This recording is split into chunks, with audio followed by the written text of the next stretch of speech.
11वा पाठ स्वामी विवेकानंदांची भारत यात्रा। याचे लेखक आहेत सुनील चिंचोलकर। त्यांचा जन्म 1951 आणि मृत्यू 2018। सुप्रसिद्ध लेखक, संत साहित्याचे अभ्यासक, संस्काराची मोठी समर्थ रामदासांची व्यवस्थापक, विद्यार्थ्यांचे श्री रामदास, श्री दास बोधीधर संच भाग 1 ते 6, 10 संचरित्रे इत्यादी 40 पुस्तके प्रकाशित, शिवसमर्थ पुरस्कार, कृतज्ञता पुरस्कार, समर्थ रामदास पुरस्कार इत्यादी पुरस्कारांनी सन्मानित। या पाठात स्वामी विवेकानंदांच्या भारत यात्रेचे प्रसंग आले आहेत। त्यात स्वामी विवेकानंदांच्या वाचनाची गती, त्यांची आकर्षणशक्ती याविषयीचे वर्णन केले आहे। भारत यात्रेच्या समारोप प्रसंगी कुमारी येथील शिलाखंडावर स्वामी 3 दिवस ध्यानस्थ बसले होते। सलग 3 दिवस आणि 3 रात्र त्यांनी भारताच्या सत्तेचे आणि त्या परिस्थितीमध्ये परिवर्तन घडवून आणण्याविषयीचे चिंतन केले। या प्रसंगातून स्वामी विवेकानंदांनी राष्ट्रभक्ती आणि जनसामान्यांच्या जीवनात परिवर्तन घडवून आणण्याची आंतरिक तळमळ दिसून येते। प्रस्तुत पाठ हा मानवतेचा महापूर आहे। या पुस्तकातून घेतला आहे। तर बघा, एक तरुण हातात पैसे नाही, पण मनात भारत मातेच्या सेवेचा प्रचंड विचार आहे। त्यांनी पूर्ण भारत माहीत पाहिजे का आणि या प्रवासात त्यांना काय आढळले, आज आपण हे जाणून घेणार आहोत। स्वामी विवेकानंदांनी हा प्रवास का सुरू केला? फक्त आध्यात्मिक ज्ञान नाही, तर खऱ्या भारताला जाणून घेण्यासाठी, गरीब लोकांचे दुःख व त्यांच्या समस्या अनुभवण्यासाठी। उदाहरणार्थ, या प्रवासातून त्यांना जाणवले की भारताचे खरे सामर्थ्य मंदिरात नाही, तर माणसाच्या श्रद्धेमध्ये आणि कष्टावर वृत्तीमध्ये आहे। त्यांना जाणून घ्यायचे होते की भारत कसा आहे। या प्रवासामध्ये त्यांना गरिबांचा सुद्धा अनुभव आला। ज्या देशाची आपल्याला सेवा करायची आहे, ज्या समाजाची आपल्याला सेवा करायची आहे, तो देश, तो समाज एकदा डोळ्यांसमोर घालावा। म्हणून स्वामी विवेकानंदांनी हिमालयापासून कन्याकुमारीपर्यंत भ्रमण केले। तर बघा, पोरबंदरच्या वास्तव्यामध्ये स्वामी विवेकानंद काही इंग्रजी खंडाचे खंड वाचत असत। ते रोज एक खंड वाचायचे आणि तो ग्रंथपालाला परत करायचे। त्यांनी 3 दिवसात एक खंड एका दिवसात वाचून पाठ केले। ग्रंथपालाने स्वामीजींच्या शिष्याला विचारले, स्वामीजी, न वाचता पुस्तक परत करतात वाटतं, कारण एका दिवसामध्ये एवढा मोठा खंड वाचून होणे शक्यतेच्या बाहेर आहे, असे घडू शकत नाही। काही लोकांना ग्रंथालयातून जाडी पुस्तकं न्यायची आणि न वाचता परत करायची अशी सवय असते। थोडं चाळायचं आणि वाचल्यासारखं दाखवायचं, तसंच बहुतेक हा साधू करत असे। तर त्यांना वाचन खूप आवडायचे आणि त्यांची वाचनाची स्मरणशक्ती एवढी की ते एका दिवसात खंड वाचत असत।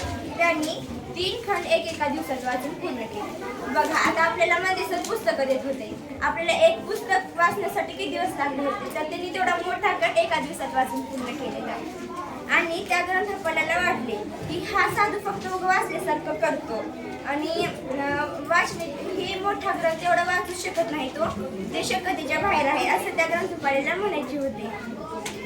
आणि त्या ग्रंथपालाला माहित नव्हते की हा साधू किती महान आहे, त्यांची वाचनाची शक्ती। आता त्यांनी ग्रंथपालाकडे गेले आणि स्वामीजी म्हणाले, माझे पहिले 3 खंड वाचून पूर्ण झालेले आहेत, पण तुम्ही त्या 3 खंडांमधले मला काही पण विचारू शकता।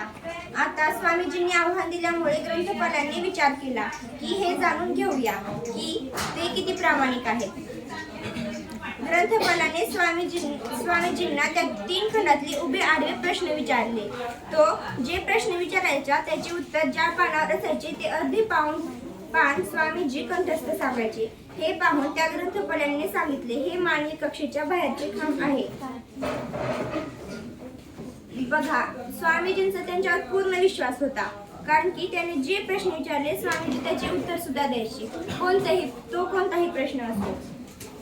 स्वामीजींची एवढी एकाग्रता पाहून स्वामीजींच्या खेत्रीच्या महाराजांनी सुद्धा विचारले की ही तुमच्या एवढे कसे लक्षात राहते। खेत्रीच्या महाराजांनी एकदा स्वामीजींना विचारले, तुमच्या एवढे कसे लक्षात राहते। स्वामीजींना खेत्रीच्या महाराजांना दिलेले उत्तर फार तर्कशुद्ध आणि तर्कसंगत आहे। स्वामीजींनी सांगितले, मी माझे कुठेही मन एकाग्र करू शकतो, तसेच माझा तासनतास अभ्यास असल्यामुळे मी जे वाचतो त्यावर मन केंद्रित झाल्यामुळे माझ्या ते लक्षात राहते, पाठ होऊन जाते. पुढे स्वामीजी म्हणाले, असं बघा राजेसाहेब, आपण मुलांना अक्षरे शिकवतो, शब्द शिकवतो आणि नंतर वाक्य शिकवतो. आता उदाहरणार्थ बघा, आम्हाला आरती कदम सर म्हणत होते, तुम्ही फीस आणा स्कॉलरशिपची. आम्हाला ध्यानच राहत नव्हतं, त्याच्यात 3 दिवस लागले होते आम्हाला. तर बघा स्वामीजींची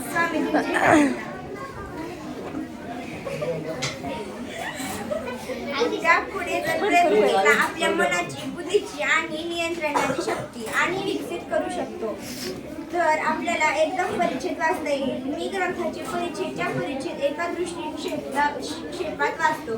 काही ग्रंथाची पाण्याच्या पाणी मी वाचू शकतो. जेव्हा स्वामी विवेकानंद कन्याकुमारीला आले तेव्हा त्यांनी कन्याकुमारीचे दर्शन घेतले. मनाला अतिशय आनंद झाला आणि दर्शन घेऊन ते बाहेर आले. समुद्राच्या काठी उभे राहिले. सगळीकडे अनंत असा 3 दिशेला सागर पसरलेला. एकदम स्वामीजींचे लक्ष गेले की मध्यभागी 1-1.5 फर्लांग अंतरावर 2 शिलाखंड आहेत आणि ते पाण्याच्या भरपूर वर आहेत. तिथे आपण गेलो तर त्यांनी कन्याकुमारीमध्ये जाऊन दर्शन घेतले आणि त्यांना तिथे कोणालाच माहित नव्हतं. त्यांनी तिथं लक्ष गेलं की तिथे 1 शिलाखंड आहे आणि तोच भारताचा शेवट असेल. त्यांना तिथे जावेसे वाटत होते. तो शिलाखंड 1.5 फर्लांग लागत होता. त्यांनी तिथे असलेल्या नावाड्यांना विचारले. त्या नावाड्याने सांगितले त्या शिलाखंडाला श्रीपाद शिला म्हणतात. त्यांच्या लक्षात आले की हे भारताचे टोक नाही, भारताचे टोक म्हणजे शिलाखंड. त्याच्या भावनाने ते गेले, नावाड्याला विचारले आणि त्या नावाड्याने तिथे जाण्यासाठी 5 पैसे मागितले.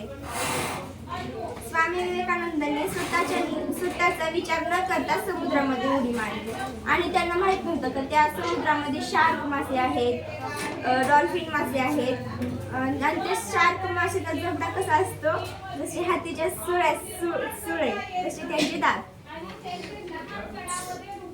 त्या नावाड्यांनी त्यांच्या नावा काढल्या आणि स्वामीजींचा पाठलाग सुरू केला.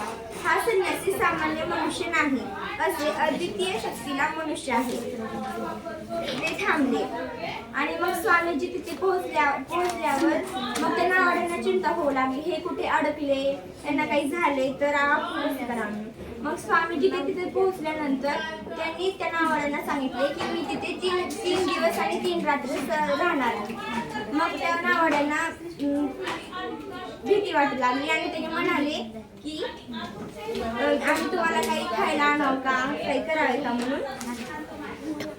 आणि मग त्याने म्हणतात या देशातले कितीतरी लोक उपाशी आहेत आणि त्यांना जेवायला आणलं सुद्धा नाही. त्यांना आपण वेदांत काय उपदेश करत असतो. भाकरीची भ्रांत असताना वेदांत सांगणे धर्तांत खोटे आहे. लोकांना आधी 2 वेळा जेवायला द्या. खरा धर्म हा सूर्यासारखा सर्व प्रकाश असतो, वसुंधरे सारखा सर्व संग्रह असतो. हे सर्व धर्म समन्वयाचे सूत्र समस्त समाजाला स्वामीजीने समजावून सांगितले. तर आपलं पाठ इथे संपलेलं आहे. धन्यवाद.